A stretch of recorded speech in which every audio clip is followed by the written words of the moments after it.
السلام علیکم دوستو، آج ہم آپ کو صحت کا ایک ایسا عجیب و غریب واقعہ سنانے جا رہے ہیں جو نہ صرف ایمان کو تازہ کرتا ہے بلکہ صدقہ اور نیکی کی برکت کو بھی واضح کرتا ہے۔ ایک مرتبہ حضرت عبداللہ بن مبارک رحمت اللہ علیہ کے پاس ایک شخص آیا۔ اس نے عرض کیا، حضرت، میرے گھٹنے میں 7 سال سے ایک پھوڑا نکلا ہوا ہے جو کبھی ٹھیک نہیں ہوتا، خون مسلسل رنستن رہتا ہے۔ میں نے ہر علاج آزما لیا، بڑے بڑے حکیموں اور طبیبوں سے علاج کروایا، مگر کوئی فائدہ نہیں ہوا۔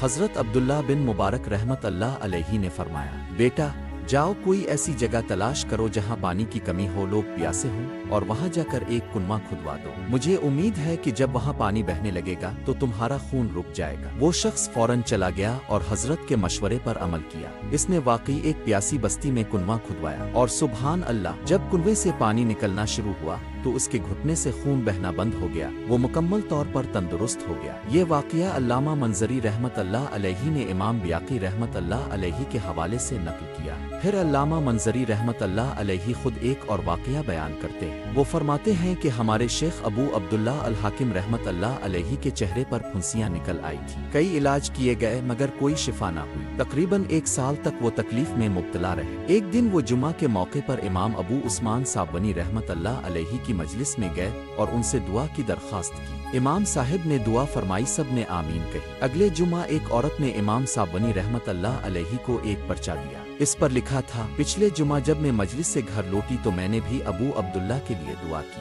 اسی رات میں نے خواب میں حضور اکرم صلی اللہ علیہ وسلم کی زیارت کی۔ آپ نے فرمایا، ابو عبداللہ سے کہو کہ وہ مسلمانوں کے لیے پانی پہنچانے کا انتظام کریں۔ جب شیخ ابو عبداللہ حاکم رحمت اللہ علیہ کو یہ بات معلوم ہوئی تو انہوں نے فوراً اپنے گھر کے دروازے پر پانی کی سبیل بنا دی۔ لوگ آ کر وہاں سے پانی پینے لگے اور صرف 1 ہفتے کے اندر ان کے چہرے سے پھنسیاں ختم ہو گئیں۔ چہرہ پہلے کی طرح صاف، روشن اور خوبصورت ہو گیا۔ اس کے بعد وہ کئی سال زندہ رہے اور لوگوں کے لیے نیکیوں کا ذریعہ بنتے رہے۔ دوستو، اس واقعے سے ہمیں یہ سبق ملتا ہے کہ صدقہ اور بھلائی کے کام نہ صرف آخرت سنوارتے ہیں بلکہ دنیا میں بھی شفا اور برکت کا سبب بنتے ہیں۔ اللہ تعالی ہمیں بھی نیکیوں کے ذریعے اپنی مشکلات سے نجات پانے کی توفیق عطا فرمائے، آمین۔